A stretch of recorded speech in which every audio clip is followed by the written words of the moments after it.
IPR क्या चीज होती है? आईपीआर का मतलब है इंटेलेक्चुअल प्रॉपर्टी राइट्स, जिसके 4 पार्ट्स हैं: patent, industrial design, copyright, trademark. जो बंदा स्टार्ट कर रहा है अपना बिजनेस, तो उसके लिए ट्रेडमार्क अपने नाम को कराना ज़रूरी है। मतलब वो बिजनेस स्टार्ट कर ले, कोई बात नहीं, ट्रेडमार्क बाद में होता रहे, या फिर वो ट्रेडमार्क पहले करे और फिर बिजनेस स्टार्ट करे। तो चाहे आप 1947 से काम कर रहे हो, 2025 में आके कह रहे हो ये ब्रांड मेरा है, मैं तो 1947 से काम कर रहा हूँ, लेकिन मेरे पास एविडेंस कोई नहीं है, ओके, तो आपका राइट उस पर नहीं है। मैंने कोई प्रोडक्ट लॉन्च करना है तो मैं उसका नाम निधि नहीं रख सकती, क्योंकि निधि तो पहले ही बहुत सारे हैं, तो वो नाम ढूंढा कैसे जाए? सबसे बेस्ट तरीका तो ये है कि जो प्रोडक्ट आप बना रहे हो, जैसे आपने कॉस्मेटिक अगर बनाए हैं, ठीक है, तो कॉस्मेटिक के लिए ग्लो वर्ड, ब्यूटी वर्ड, हाँ, ये तो जिसने वो बनाने वो रखेगा ही रखेगा। रखेगा कोई ही। ये तो नहीं कहेगा कि अब मेरे प्रोडक्ट्स आप यूज करो ग्लो नहीं आएगा, हाँ। ये तो कोई भी नहीं कहेगा। तो नेटफ्लिक्स जैसे हम ऑन करते हैं तो नेटफ्लिक्स में एक टन करके आवाज सी आती है। साउंड इंडिया में अभी रिसेंटली आए हैं। क्या होती है ये क्लासेस?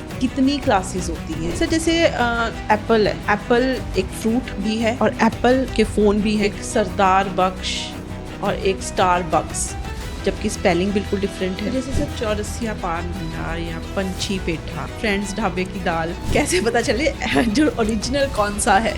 वो तो खा के ही पता लगे। मान लीजिए 2 ब्रदर्स हैं, उनके प्रॉपर्टी डिवाइड हो जाती है, वो एक ही दुकान पे बैठते हैं, एक ही उनकी फर्म नेम है, तो अब जब उनकी प्रॉपर्टी डिवाइड हो रही है तो वो अलग अलग अपना बिजनेस करना चाह रहे हैं, लेकिन उस ब्रांड नेम की जो वो यूज़ कर रहे हैं इतने सालों से, उनके कह सकते हो फादर, उनके ग्रैंडफादर, तो वो गुडविल बहुत है, तो अब वो ब्रांड नेम वो दोनों में से दोनों यूज़ कर सकते हैं कि एक यूज़ करें? कॉपीराइट इशू आता है। जैसे बाहर की मूवीज़ बनती हैं, थोड़ी बहुत हेरा फेरी करके आप कह सकते हो कि ऊपर नीचे करके न्यू चीज़ बना देते हैं, उसमें भी कॉपीराइट इश्यूज आ सकते हैं। तो स्पोर्ट्स कार होती हैं, इतनी बढ़िया लगती हैं, तो ये नॉर्मल कार्स को भी सिर्फ लोहा ही तो है, तो उसको तो जैसे मर्जी शेप दे दो, तो उसको वैसी शेप क्यों नहीं देते हैं?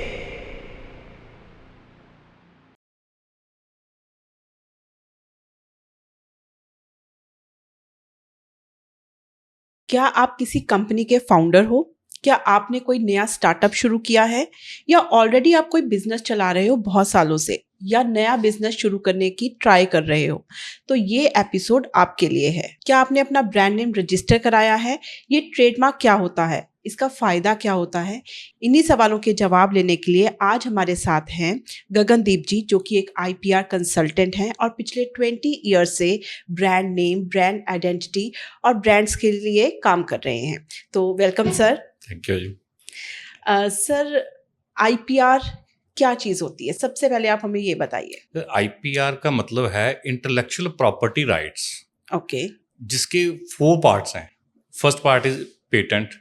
पेटेंट जिसमें आ जाती है आपने कोई नई इन्वेंशन की है, जैसे एसी के अंदर जो टेक्नोलॉजी काम करती है, ओके, उसको हम कहते हैं पेटेंट। इन्वेंशंस के अंडर वो कवर होती है, जिसको आप अपनी इन्वेंशन सो दैट कि कोई और अगर यूज करे तो with the permission of your और द परमिशन ऑफ इन्वेंटर्स वो यूज करे।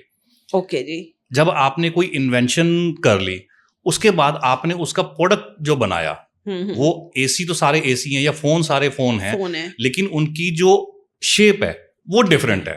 ठीक है। That covers under the design act. The second division of the IPR is design, means the shape of the product. Okay.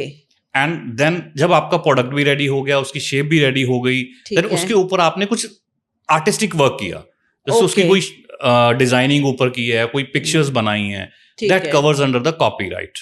तो third branch of the IPR is copyright. Copyright में और काफी चीजें आ जाती हैं, जैसे आपका लिटरेरी वर्क है, आपका आर्टिस्टिक वर्क है, फिर आपकी जो साउंड हैं, वीडियोज हैं, that covers under the copyright act. ठीक है। देन आपने प्रोडक्ट जब बेचना है तो किसी पर्टिकुलर नाम से ही बेचोगे, that name covers under the trademark act. So there are 4 branches: patent, industrial design, copyright and the trademark. तो हम इन सब के बारे में बात करते हैं वन बाय वन। तो स्टार्ट हम करेंगे ट्रेडमार्क से। सो ट्रेडमार्क का मतलब क्या होता है सर? ट्रेडमार्क वो चीज है जिसके नाम से आप कोई भी प्रोडक्ट परचेज करना चाहो, सुबह से लेके रात तक। जब आप सुबह उठते हो, आपने ब्रश करना है, देन आपको पेस्ट चाहिए और एक टूथब्रश चाहिए। आप कोई ऐसा तो नहीं है कि आप कोई भी पेस्ट उठाया उससे ब्रश कर लिया, नहीं, आपको एक पर्टिकुलर टूथपेस्ट का ब्रांड आपके लिए इंपॉर्टेंट है। बिल्कुल। तो that covers under the trademark. Okay, नाम हो गया। फिर आप घर पे कपड़े धोते हो, हाँ जी, आप वॉशिंग पाउडर लेने जाते हो, और वॉशिंग पाउडर तो आप कई तरह के आते हैं, बिल्कुल। आपने उसका नाम लिया, वो आपका ब्रांड है या ओके, ट्रेडमार्क है। ठीक है। फिर उसके अंदर एक और चीज है, आपने देखा कई बार क्या होता है कि आप जाते हो, जाते ही आपने देखा कि ये ब्लू कलर है, इट मींस ये व्हील है, ग्रीन कलर है, हाँ, ये वो है। उसके बाद आप देखते हो कि लड़की फ्रॉक पहने, उसकी फ्रॉक घूम रही है, घूम रही है। तो आपको अंडरस्टूड है कि वो निरमा ही है, तो दूसरा मैंने मतलब को नहीं लेना। वो जो ट्रेड ड्रेस है, dress, okay, that covers, that's a trade name also. Means आपका ट्रेडमार्क क्या है, आपका नाम हो सकता है, आपकी ट्रेड ओके, ड्रेस हो सकती है, आपका कलर स्कीम हो सकती है, ओके। कोई आपने ऊपर इंसिग्निया दिया हुआ है, जैसे अमिताभ बच्चन जी के साइन है, अच्छा, वो भी वो भी है, वो भी ट्रेडमार्क? ट्रेडमार्क होते हैं। ओके, आपकी मतलब कोई भी चीज है जिससे आप प्रोडक्ट की अवेलेबिलिटी आप चेक कर सकोगे कि हाँ ये वही प्रोडक्ट है, वो दैट कवर्स पहचान जो प्रोडक्ट की बन जाए उसको हम ट्रेडमार्क उसको बोलते हैं। ट्रेडमार्क है। तो जनरली जैसे हम देखते हैं कि वैसे तो कलर से भी हम पहचान जाते हैं, कोई पर्टिकुलर कह सकते हैं कि एक कोई सिंबल हो उससे भी पहचान जाते हैं, लेकिन एक जो बंदा स्टार्ट कर रहा है अपना बिजनेस, तो उसके लिए ट्रेडमार्क अपने नाम को कराना ज़रूरी है? मतलब वो बिजनेस स्टार्ट कर ले, कोई बात नहीं, ट्रेडमार्क बाद में होता रहे, या फिर वो ट्रेडमार्क पहले करे और फिर बिजनेस स्टार्ट करे? इंडिया में जो लॉ काम करता है, that common law. Okay, common law में जो ट्रेडमार्क के अंडर जो लॉज काम करते हैं वो ये है कि जो पुराना यूजर है या जो ओके। प्रायर यूजर है, राइट उसके हैं। यूजर मतलब जो यूज कर रहा है, यूज कर रहा है। लेकिन वो अकेला सिर्फ बातों से नहीं, okay, that has to be proved with the evidence. कि उसने इतना खर्चा अभी तक कर चुका है। खर्चा नहीं, मतलब अगर आपने कोई प्रोडक्ट सेल किया, हाँ, आपने हाँ, उसकी इनवाइस तो दे दी, लेकिन ठीक उसके है। ऊपर ब्रांड मेंशन नहीं किया, ओके, तो चाहे आप 1947 से काम कर रहे हो, 2025 में आके कह रहे हो कि ये ब्रांड मेरा है, मैं तो 1947 से काम कर रहा हूं, लेकिन मेरे पास एविडेंस कोई नहीं है, ओके, तो आपका राइट उस पर नहीं है। ओके, इवन अगर आपने वो रजिस्टर्ड भी करा लिया है, तो if okay. You can prove that brand belongs to me, these are the my evidence, then you have the rights to stop other persons. Other चाहे उसने ब्रांड रजिस्टर नहीं भी कराया तो नहीं। भी हक है, हक है, रोक सकता है। रोक सकता है। तो सर मतलब आइडियली हमें बिजनेस स्टार्ट करने से पहले अगर करें तो वो बेटर एक वो ऑप्शन है। बेटर ऑप्शन इसलिए है कि आपको वो इन्वेस्टमेंट आपकी कम हो जाती है बाद में हाँ। लिटिगेशंस में। हाँ, तो बाद में कोर्ट कचहरी के कहते हैं ना, चक्कर हाँ। लगाने से बेटर है कि पहले ही इंस्टेड ऑफ कि कोई और पर्सन उसको रजिस्टर्ड कराए, बेटर है कि आप अपने नाम को रजिस्टर्ड करा लो। अदरवाइज क्या है, उसका बेनिफिट्स अदर पर्सन्स लेंगे। हाँ, आपने अपना नाम बना लिया तो बाद में कोई और आके उस पे कहे कि मेरा ब्रांड है ये। हाँ, जो गुडविल आपने क्रिएट की है उसका बेनिफिट कोई और ना ले, तो उससे ना ले। बेटर है कि जब आपने कोई बिजनेस स्टार्ट किया है, हाँ, हाँ, उसको किसी पर्टिकुलर नेम से स्टार्ट किया, चाहे वो ट्रेड नेम है चाहे वो ट्रेड मार्क है। ठीक है। जस्ट स्कूल्स के केस में वो ट्रेड नेम काउंट होते हैं, जैसे डीएवी स्कूल है, हाँ, हाँ, वो ट्रेड नेम है, ओके, या रिलायंस इंडस्ट्रीज है, वो ट्रेड नेम है। जो ओके, उनका आगे प्रोडक्ट्स हैं वो जियो है, ओके, तो वो ट्रेड मार्क है। ओके। तो सर ये जो नाम ढूंढना भी एक बहुत बड़ा प्रोजेक्ट है। तो ये नाम ढूंढना, कैसा नाम रखना चाहिए? जैसे अब ऐसा तो है नहीं है कि मैं जैसे निधि रख दूं, किसी मैंने कोई प्रोडक्ट लॉन्च करना है तो मैं उसका नाम निधि नहीं रख सकती, क्योंकि निधि तो पहले ही बहुत सारे हैं। तो वो नाम ढूंढा कैसे जाए? सबसे बेस्ट तरीका तो ये है कि जो प्रोडक्ट आप बना रहे हो, जैसे आपने कॉस्मेटिक अगर बनाए हैं, ठीक है, तो कॉस्मेटिक के लिए ग्लो वर्ड, ब्यूटी वर्ड, हाँ, ये तो जिसने वो बनाने वो रखेगा ही रखेगा। रखेगा कोई ही। ये तो नहीं कहेगा कि अब मेरे प्रोडक्ट्स आप यूज करो ग्लो नहीं आएगा, हाँ, ये तो कोई भी नहीं कहेगा। कोई नहीं करेगा। तो बेटर है कि नाम आप वो रखो जिस नाम से उस प्रोडक्ट की क्वालिटी या उस प्रोडक्ट्स के रिजल्ट क्या आएंगे, वो तो बिल्कुल नहीं रखना। अच्छा, वो बिल्कुल नहीं रखना? बिल्कुल नहीं रखना है। ओके। आपको नाम चूज, एक सिंपल सा एग्जांपल है कि आप अपने फैमिली मेंबर्स के नाम, अपने बच्चों के नाम से, या अपने फादर मदर्स के, उनके नाम को जंबल अप करके ओके, एक नाम बना लो। वो आप लाइफ टाइम ईजी रहेगा आपके लिए, आप दूसरों को रोकना आपके लिए ईजी रहेगा। अगर कोई आपको कुछ कहता भी है कि ये नाम मेरे से मिलता जुलता है, तो आपको वो एग्जाम्पल देने ईजी है कि मैंने ऐसे नाम बनाया है, ओके, उससे कैसे डिफरेंट है, वो एक सेपरेट मैटर है। तो मतलब एक नया नाम बनाना चाहिए, जो इन्वेंटेड नेम बनाना चाहिए। ये सर बहुत अच्छी बात बताई आपने, क्योंकि हम कई बार जल्दी में कह लो कि फटाफट से कोई ऐसा नाम रख देते जो ऑलरेडी होता है और हमें पता भी नहीं होता। तो सर नाम, जैसे मान लो कोई भी सोच लिया हमने नाम, आपने जैसे बोला इन्वेंटेड नेम सोच लिया हमने, तो हम कहाँ चेक कर सकते हैं कि ये पहले से रजिस्टर्ड नहीं है? इसकी कोई वेबसाइट होती है? इसमें trademark office, India trademark office की एक वेबसाइट है www.ipindia.nic.in। ओके उसके ऊपर ऑप्शंस हैं। आप उसमें अगर ट्रेडमार्क चेक करना है तो ट्रेडमार्क सर्च के अंदर जा सकते हैं, पेटेंट है तो पेटेंट के अंदर। तो सिर्फ कॉपीराइट सर्च नहीं होता है ओके और डिजाइन, मतलब कुछ पार्ट सर्च हो जाता है, 100% डिजाइन से, लेकिन ट्रेडमार्क और पेटेंट उसको आप इजीली सर्च कर सकते हो। सर्च कर सकते हैं, तो मतलब वहां पे जाके अपना नाम टाइप करके तो हम देख सकते हैं कि ये नाम ऑलरेडी रजिस्टर्ड है या नहीं है। You have to check on that class, उस पर्टिकुलर क्लास में particular जाके। class में। Okay okay. और सर फी कितनी होती है? मान लीजिए नाम हमने सोच लिया, वो रजिस्टर्ड भी नहीं है, कहीं हमें मिला भी नहीं है, न्यू नेम है, इन्वेंटेड नेम है जैसे आपने बोला, तो हमें उसको अब रजिस्टर कराना है तो क्या फी लगती है उसमें? इसमें ट्रेडमार्क ऑफिस में सिर्फ 2 फीसेस हैं। ओके अगर आप इंडिविजुअल हैं हाँ हाँ या आपकी प्रोप्राइटरशिप फर्म है ओके तो गवर्नमेंट फीस है 4500 ओके पर मार्क पर क्लास। पर मार्क पर Per class. Class. Okay in case you have an private limited company और पार्टनरशिप और सोसाइटी, हाँ हाँ then the official fees will be 9000। Okay, बहुत नॉमिनल सी फी है। बट बहुत इफ यू ज़्यादा। Have an MSME registration certificate, हाँ then the official fees will be only 4500। Okay. और ये ट्रेडमार्क एक बार रजिस्टर करा लिया Hmm. तो ये फिर लाइफ लॉन्ग रहता है? नहीं, it's for the 10 years. After every 10 Okay. years you have to get it renewed. Renew करवाना पड़ेगा Renew हमें, करवाना पड़ेगा। और तब भी इतनी फीस लगेगी थोड़ी बहुत, जो भी 9000 ऑफिशियल फीस है रिन्यूअल Okay. की। थोड़ी बहुत तो आगे पीछे लग सकती है। सर अगर हमने रजिस्टर कराना है, अब बहुत सारी चीज़ें हो सकती हैं रजिस्टर कराने के लिए।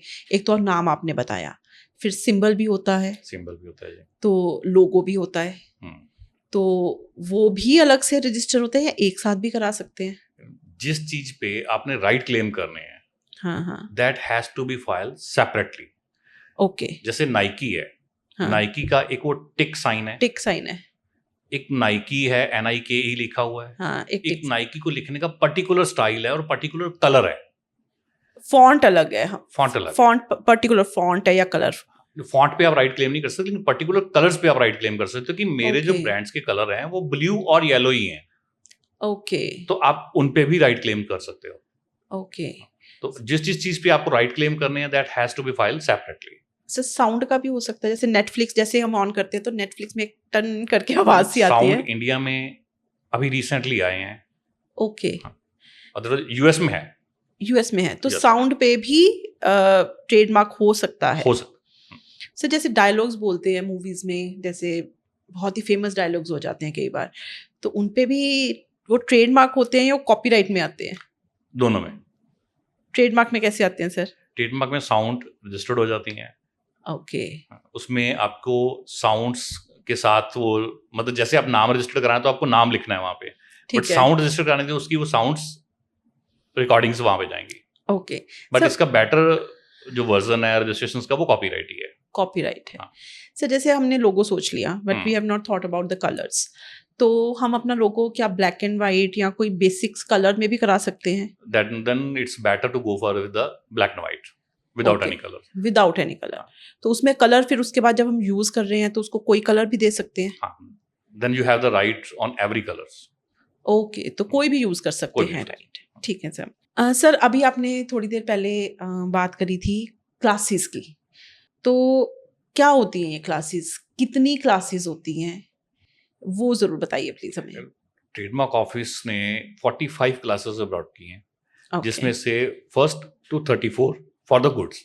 ओके जैसे कॉस्मेटिक्स आपकी क्लास 3 में आती हैं, मेडिसिन क्लास 5 में हैं, ऐसे अदर क्लासेस हैं जिसमें क्लास देती हैं। और 35 to 45 है फॉर द सर्विस पर्सन्स, जो सिर्फ Okay. सर्विसेज देते हैं, जो कोई गुड्स सेल नहीं कर रहे हैं, जैसे Okay. कंस्ट्रक्शंस हैं, रियल एस्टेट है, या ओके स्कूल्स हैं, या योगा सेंटर्स हैं, या लीगल सर्विसेज हैं, ओके। तो that covers in the services classes from 35 to 45।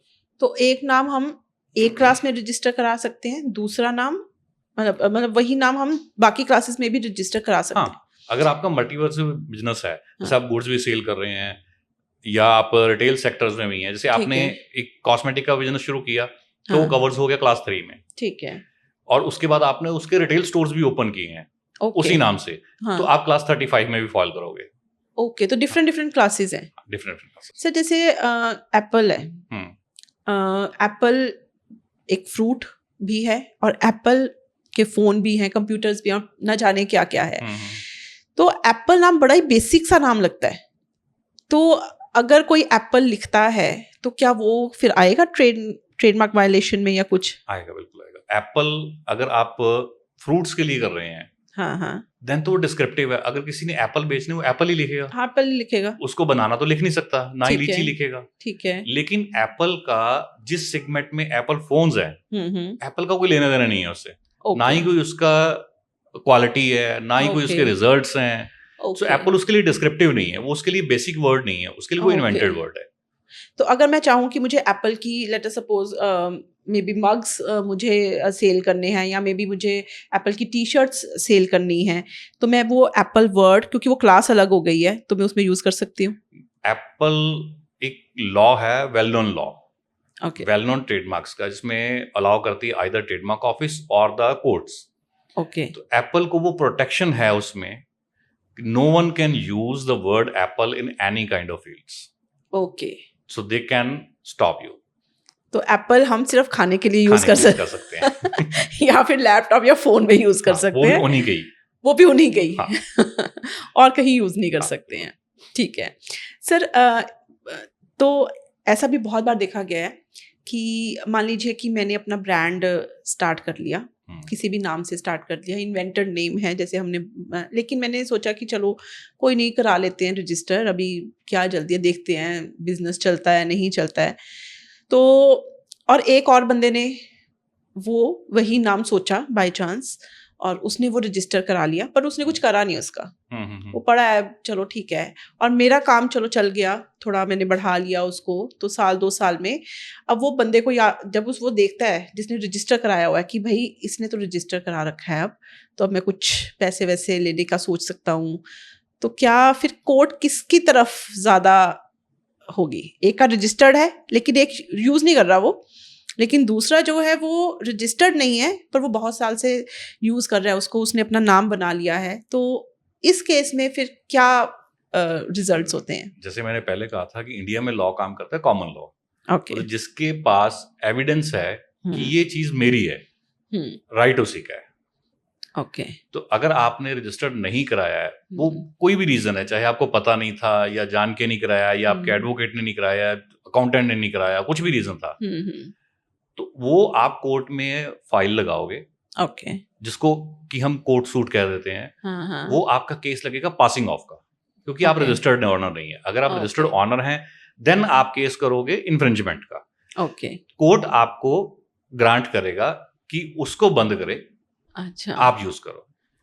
उसने जो रजिस्टर्ड करा लिया है, इन केस वो 5 years 3 months का पीरियड है जब उसका ट्रेडमार्क रजिस्टर्ड हुआ, इस पीरियड के बाद तक वो यूज नहीं कर रहा था, then you can file a cancellation against his mark, that he is not using the mark, he just block the register। वो आप दोनों चीजें कर सकते हैं। दोनों चीज़ें कर सकते हैं। सर एक ये भी आता है कि मान लीजिए एक सरदार बख्श और एक स्टार बक्स, जबकि स्पेलिंग बिल्कुल डिफरेंट है, बोलने का जो एक प्रोनाउंसिएशन है वो हम कह सकते हैं कि कुछ सिमिलर है, तो उस केस में भी क्या कहोगे आप कि कैसे, किसके पक्ष में जो है फैसला होना चाहिए? तो लॉ बड़ा सिंपल है ट्रेडमार्क लॉ का। जो एंड यूजर है उसको कितना धोखा हो रहा है, ओके, मतलब उसको बिल्कुल क्लैरिटी से पता चलना चाहिए कि ये स्टार बक्स है और ये सरदार बख्श है। बस अगर वो नहीं हो रहा है तो लॉ ने भी वही आई से देखना है, जजेस ने जो फैसले देने हैं या कोर्ट्स ने जो फैसले देने हैं वो इसी ग्राउंड पे देने हैं कि एंड यूजर जब उस चीज को देख रहा है तो उसको अगर धोखा हो रहा है तो इट मीन्स कि वो डुप्लीकेटर है। ओके, तो इट मीन्स कि उसको फिर वो कहते हैं कि भैया तुम हट जाओ, जो ज्यादा जिसने अपना नाम कमा लिया है बेसिकली, जिसकी गुडविल है, जेन्युइनली है, वो उसी के पास रहे, ना कि कोई और उसका बेनिफिट ले। ओके सर, जैसे कि मान लीजिए 2 ब्रदर्स हैं और मतलब उनकी जो है उनके प्रॉपर्टी डिवाइड हो जाती है, वो एक ही दुकान पे बैठते हैं, एक ही उनकी फर्म नेम है, तो अब जब उनकी प्रॉपर्टी डिवाइड हो रही है तो वो अलग अलग अपना बिजनेस करना चाह रहे हैं, लेकिन उस ब्रांड नेम की जो वो यूज़ कर रहे हैं इतने सालों से, उनके कह सकते हो फादर, उनके ग्रैंडफादर, तो वो गुडविल बहुत है, तो अब वो ब्रांड नेम जो है वो दोनों में से दोनों यूज़ कर सकते हैं कि एक यूज़ करे, तो वो कैसे पता चलेगा? तो उनके म्यूचुअल कंसेंट्स हैं, जो चीज़ दोनों की है, दोनों में से दोनों यूज़ करेंगे तो कहीं ना कहीं जाके वो इन्फ्लेशन आएगी later on may be Later on. उनके बच्चों में। कहीं ना कहीं वो इन्फ्लेशन आएगा ही आएगा। ठीक सो है। बेटर तो जो हमारी सजेशन है, जो हमारा एक्सपीरियंस है, उस हिसाब से भी यही कहेंगे वो एक पर्सन उस नाम को रख ले, दूसरा उसकी गुडविल के पैसे ले ले, या जो भी उनका आपस में अंडरस्टैंडिंग्स हैं ओके। वो कर ले। तो जैसे सर चौरसिया पान भंडार या पंछी पेठा, अब अगर हम यहाँ वो कहते हैं ना फ्रेंड्स ढाबे की दाल, तो कैसे पता चले जो ओरिजिनल कौन सा है? वो तो खा के ही पता लगेगा। बिना खाए मतलब, तो इसका मतलब उन्होंने नाम रजिस्टर नहीं कराया हुआ जो इतने लोग यूज कर रहे हैं? वो रजिस्टर्ड कराया हुआ है या नहीं है, जो एक ये डिपार्टमेंट है, जो आईपी लॉ ऑफिस है, इसका काम सिर्फ इतना है कि ये या तो आपको ग्रांट करेगा या नहीं करेगा। ओके। अगर आपने वो राइट्स क्लेम करने हैं कि ये ब्रांड मेरा है, कोई और यूज ना करे, हाँ हाँ, देन आपको उसके लिए कोर्ट में ही जाना पड़ेगा, क्योंकि वो पावर सिर्फ और सिर्फ कोर्ट के पास है। तो अगर मैं कुछ स्टार्ट कर रही हूँ अपना और बाय चांस कोई और बंदा उसको यूज़ करने लग जाता है, तो मैं ये इंश्योर करना चाहूँ कि वो यूज़ ना करे, तो मुझे कोर्ट में ही जाना पड़ेगा? कोर्ट में ही जाना पड़ेगा। ठीक है। और मैंने सर जैसे नाम अपना रजिस्टर करा लिया और सिमिलर बाय चांस, चलो कोई बहुत ऐसे लोग भी होते हैं जिनको नहीं पता होता है, वो अपना ट्रेडमार्क भी उनको नहीं मिलता है उस टाइम या वॉट एवर रीज़न, तो वो भी अपना कर देते हैं रजिस्टर। तो थोड़ी देर बाद मुझे पता चल जाए या उन्हें पता चल जाए, तो फिर उस केस में क्या होता है? जैसे सिमिलर सा लगे अगर, तो उस केस में फिर क्या रहता है? इसमें ट्रेडमार्क का जो प्रोसेस है, जब आपने ट्रेडमार्क चूज कर लिया, ठीक है, आपने उसका लोगो डिजाइन कर लिया, उसके बाद आपने एप्लीकेशन फाइल कर दी ट्रेडमार्क ऑफिस में। ठीक है, उसके बाद ट्रेडमार्क ऑफिस सबसे पहले उसको एग्जामिन करता है ओके, कि आइदर कोई सिमिलर नेम है तो नहीं है, या ये नाम रजिस्ट्रेबल है भी कि नहीं, कोई ओके। ऐसा वर्ड्स तो नहीं है जो हार्म करेगा या किसी को फील हो जाएगा कि नहीं ये तो मेरे धर्म से रिलेटेड है, ये मेरे गुरु पीर का नाम है, ओके, या कुछ ऐसा वर्ड है जो मतलब नहीं होना चाहिए रजिस्टर्ड। ओके, अगर वो ऑब्जेक्शंस नहीं हैं, हाँ, तो गवर्नमेंट उसको पब्लिश करती है अपने ट्रेडमार्क जर्नल्स में, जो एवरी मंडे उनकी ऑनलाइन वेबसाइट्स पे आता है, तो ओके, एनीवन कैन चेक। तो जब ओके, उस स्टेज पे वो ट्रेडमार्क आ गया है और हाँ, हाँ, आपके ट्रेडमार्क से वो मिलता जुलता है, ठीक तो है, you can file an objections with the trademark office that this name should not be granted registrations. Okay, तो आप उसको, हम जनरल लैंग्वेज में कहते हैं, उसकी ऑपोजिशन आपने फाइल कर दी, ओके, वो कंटेस्ट आप करते हो। वो ठीक दूसरा, है, अगर वो कंटेस्ट करेगा दूसरा पर्सन, तो उसको काउंटर स्टेटमेंट फाइल करनी है, फिर आपके एविडेंस हैं, ओके, फिर उनके एविडेंसेस हैं, देन आर्गुमेंट्स होंगे, जो ओके, आपने प्लीडिंग्स ली हैं, जो उसकी काउंटर्स हैं, हाँ, हाँ, जो आपके एविडेंस और उसके एविडेंस के accordingly trademark office order pass करेगा कि वो अलाउ होना चाहिए या नहीं होना चाहिए। तो ये प्रोसेस मान लीजिए मैंने ट्रेडमार्क अपना कर लिया, तो उसके कितनी देर बाद मुझे पूरा यकीन हो जाता है बस अब ये मेरा है? जब आपका पब्लिकेशन पीरियड है, जिस डेट को पब्लिश हुआ है ट्रेडमार्क, हाँ, हाँ, उस डेट से 4 मंथ्स के लिए वो ओपन रहता है। ओके, मतलब उसको कोई भी चैलेंज कर सकता है? कोई भी चैलेंज कर सकता है। ठीक है, in case 4 months have been passed, ठीक है, उसके बाद गवर्नमेंट आपको ग्रांट कर देगी रजिस्ट्रेशन। उसके बाद वो आपका हो जाएगा? उसके बाद आप, ठीक है। तो ये सर हर किसी चीज़ के लिए इतना ही टाइम लगता है? जैसे कि अगर हम कहें कि जैसे वर्ड मार्क हो गया या लोगो नेम हो गया या डिज़ाइन, सबके लिए 4 मंथ्स का ही टाइम होता है या अलग? डिजाइन अलग है। जो ओके, अगर आप डिजाइन काउंट कर रहे हो, जो आर्टिस्टिक वर्क आपने ट्रेडमार्क के ऊपर मेंशन किया हुआ है, हाँ, हाँ, हाँ, अगर वो डिजाइन है, तो देन हाँ, ट्रेडमार्क लॉ में सेम सबके लिए, आइदर वो आपका शेप है, आपकी वो कोई इंसिग्निया है, आपके साइन है, कोई लोगो है, हाँ, हाँ, हाँ, या नाम है, वो ट्रेडमार्क लॉ में one is the same thing for all the things. ठीक है। एक सर लिखा आता है आर हम्म। किसी ब्रांड नेम के साथ, और कहीं लिखा आता है टीएम, तो ये क्या फ़र्क है दोनों में? TM means your application has been filed with the trademark office and yet not granted registrations. Okay, R means your mark is granted registrations. तो आर का मतलब है कि आप अब फुली फाइनली वो 4 मंथ्स का पीरियड ओवर हो गया है, और टीएम का मतलब वो 4 मंथ्स का पीरियड अभी नहीं, चल रहा है। TM means आपने एप्लीकेशन आज लगाई है, आप कल भी TM लिख सकते हो। ओके, मतलब आपने एप्लीकेशन गवर्नमेंट को दे दी गवर्नमेंट है, को दे दी है, हाँ, तो हमने फाइल कर दिया है, पर वो अप्रूव हुआ है कि approve नहीं, हाँ, वो अभी पता नहीं वो भी है। पता। ठीक है सर। सर अगर इंटरनेशनल ब्रांड है, कोई बाहर का ब्रांड है, इंडिया में उसका भी कोई अता पता नहीं है, कोई जानता नहीं है उसको, और उसी नेम का ब्रांड ट्रेडमार्क यहाँ फाइल हो जाए और सेम क्लास है, तो उस केस में फिर क्या मतलब रहता है? आज की डेट में अगर पहले देखें, आज से 10-15 साल पहले देखें तो नहीं पता लगता था कि यूएस में कौन सा ब्रांड चल रहा है हाँ, और इंडिया में कौन सा चल रहा है। बिल्कुल। लेकिन आज की डेट में जितने भी ब्रांड्स हैं, इंटरनेशनल ब्रांड्स हैं, they are on their websites, online, on different portals, online magazines. ठीक है। सो उनकी गुडविल अदर कंट्रीज में वो फ्लश हो रही है। ओके। तो वो गुडविल के बेस पे they can object if they want to enter in that market. Okay, अगर वो मान लीजिए अभी एक ब्रांड है, वो यूएस में है, लेट अस सपोज, वो इंडिया में नहीं है, और एक इंडिया में ब्रांड स्टार्ट हो गया सेम नेम से, तो उन्होंने अपनी गुडविल बना ली विद टाइम, और उनकी अपनी गुडविल है यूएस में, तो अब they want to enter Indian market, but तो अब ये जो कॉन्फ्लिक्ट है, इस कॉन्फ्लिक्ट में अब क्या होगा? It depends on the prior user. अच्छा, फिर प्रायर यूजर पे आ जाएगी, प्रायर यूजर पे आ जाएगी, चाहे वो इंटरनेशनली कहीं हाँ, पे भी वो हो। कहीं पे भी है। ठीक है। क्योंकि आपके राइट्स होते हैं, टेरिटोरियल्स होते हैं। ओके, मतलब डिफरेंट कंट्रीज में भी वो एप्लीकेबल है। एप्लीकेबल है, टेरिटोरियल्स, मतलब अगर आपने इंडिया में यूज करे तो इंडिया में ही राइट्स हैं आपके, हाँ, आपके अदर कंट्रीज पे तो नहीं है। अदर कंट्रीज में राइट्स के लिए आपको वो प्रूव करना पड़ेगा कि मेरी जो गुडविल थी इंडिया में जो है वो अदर कंट्रीज में भी स्पिल ओवर हो रही है, वो थ्रू डिफरेंट मीन्स, आइदर वो वेबसाइट्स हैं, अदर वो मैगजीन्स हैं, या कोई पर्सन रूटीन में आ रहे हैं इंडिया में, तो मेरा ब्रांड्स वो यूज करते हैं यहाँ पे या देखते हैं, तो उन्होंने वहां जाके वो यूज कर लिया। That you have to prove. अच्छा, वो प्रूव सारा करना पड़ेगा कि करना इनको पहले से पता था कि हमारा ये चल रहा है, तो इन्होंने उस चीज को उठा के फिर यहाँ पे हाँ, मतलब आपको pursue प्रूव करा। करनी है, अपनी प्रायर यूजर्स प्रूव करनी है कि I am the prior user of this brand, they have copied my brand. ठीक है सर, अगर छोटा मोटा कोई ब्रांड है और वो एक क्लास में रजिस्टर्ड है और कोई उसी नेम से दूसरी क्लास में रजिस्टर करा देता है, वही छोटा मोटा ब्रांड, वो अलग क्लास है, तो चल जाता है काम? बट डिपेंड करेगा, अगर तो वो अलाइड गुड्स हैं ओके, देन आप उसको स्टॉप कर सकते हो।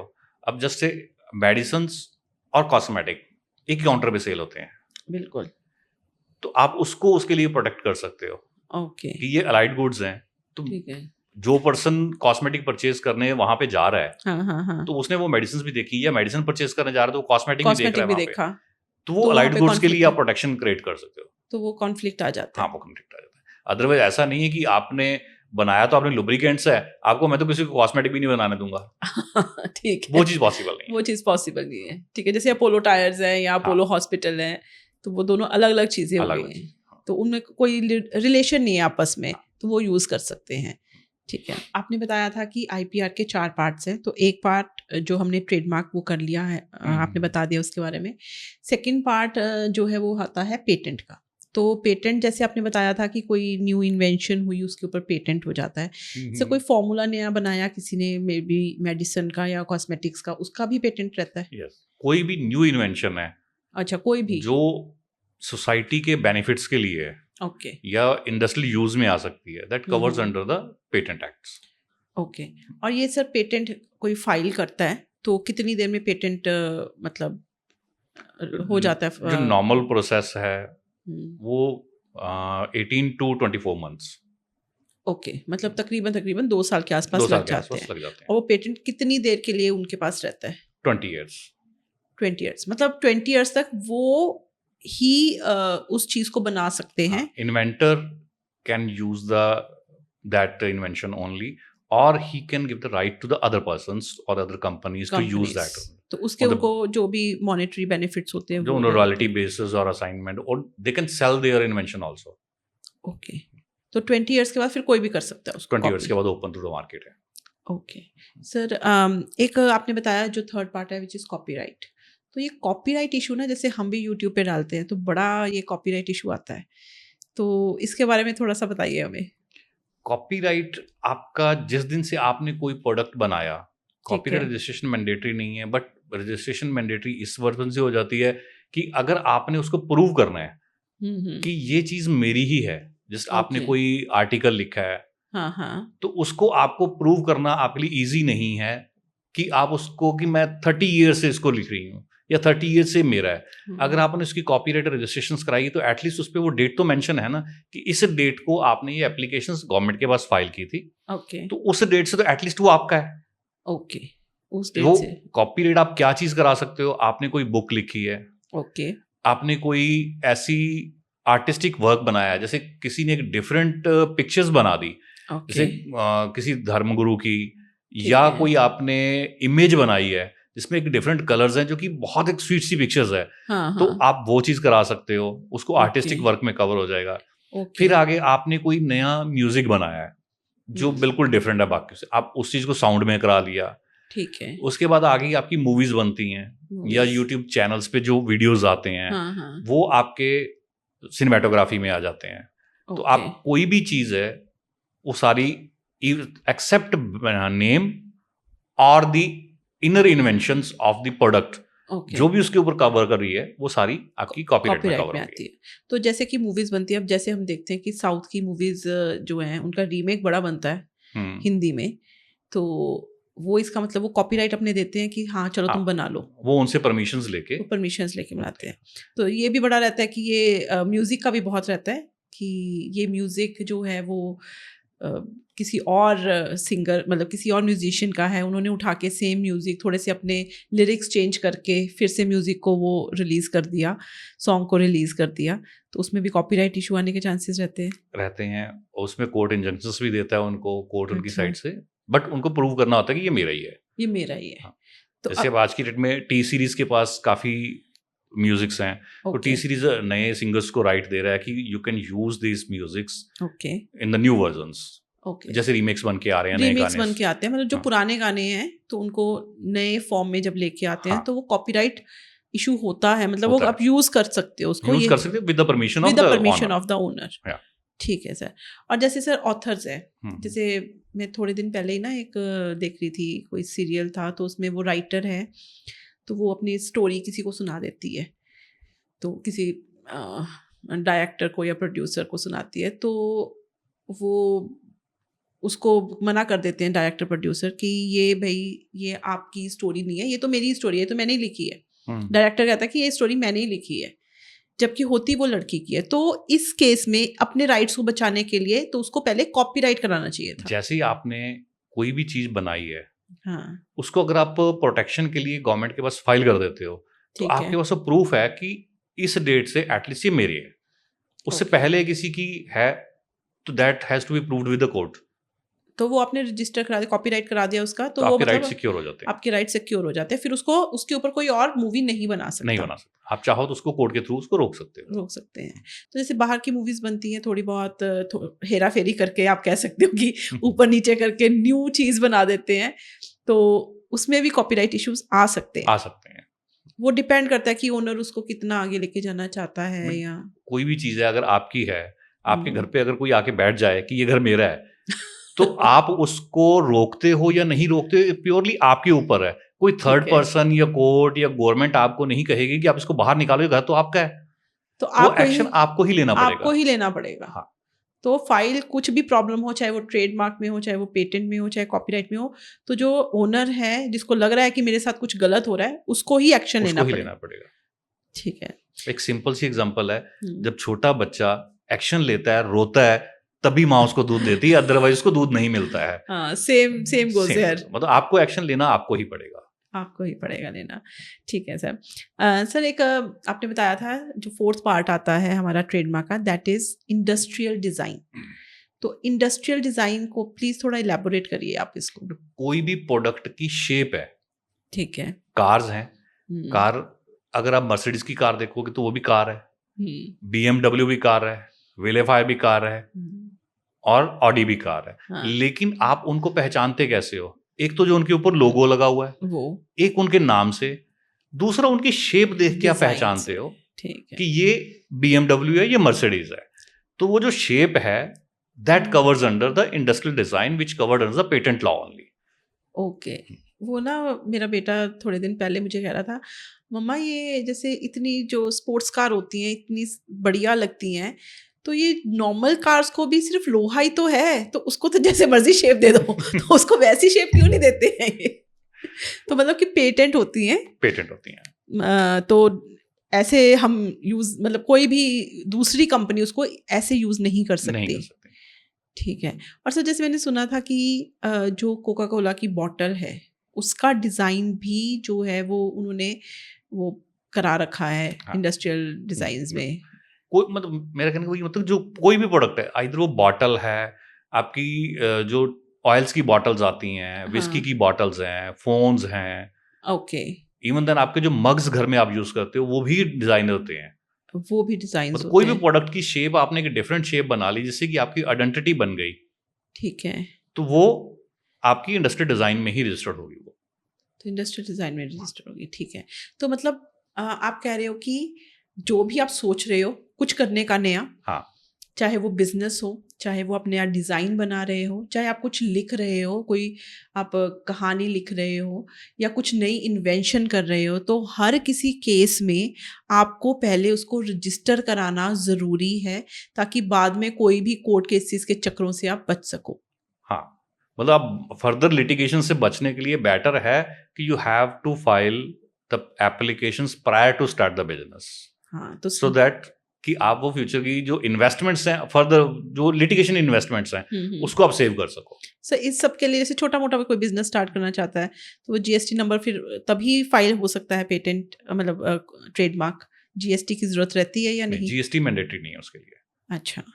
तो आपने कोई भी बिजनेस स्टार्ट किया है, अब हम्म, जीएसटी तो आपको, जहां तक मेरी नॉलेज है, मैं उसमें वेल वर्स्ड नहीं हूँ तो मैं ठीक है। उससे कमेंट ज्यादा नहीं कर सकता, लेकिन मेरी नॉलेज है कि 20 लाख से ऊपर अगर आपकी इनकम हाँ जो हाँ आपकी प्रोडक्शन है, हाँ हाँ, देन आपको जीएसटी मैंडेटरी है, मैंडेटरी है। वही मैं कह रही अदरवाइज हूँ नहीं है। तो कि छोटा आप कोई बिजनेस कर रहा है तो उसको मतलब ट्रेडमार्क फाइल करने के लिए उसको जीएसटी की जरूरत नहीं जीएसटी की है, जरूरत नहीं है, तो वो आराम से अपना काम कर सकता कर है। सकता है। ठीक है, thank you so much sir. Thank you. मैं अपने ऑडियंस से यही कहूँगी कि आप अगर नया बिजनेस शुरू करने जा रहे हो या आप ऑथर हो, आप कुछ नई, आपने कोई नई बुक लिखी है या कोई आप इन्वेंशन आपने नई करी है या कोई डिज़ाइन ऐसा बनाया है जो बिल्कुल यूनिक है, तो उसको सबसे पहले जाके उसको रजिस्टर ज़रूर करवाएं, क्योंकि बाद में अगर कोई उस पर चैलेंज करता है तो उससे कोर्ट केसेस में भाग दौड़ में बहुत पैसे भी लगते हैं, टाइम भी वेस्ट होता है और जो मेंटल स्ट्रेस आता है उसकी तो हम तुलना भी नहीं कर सकते हैं।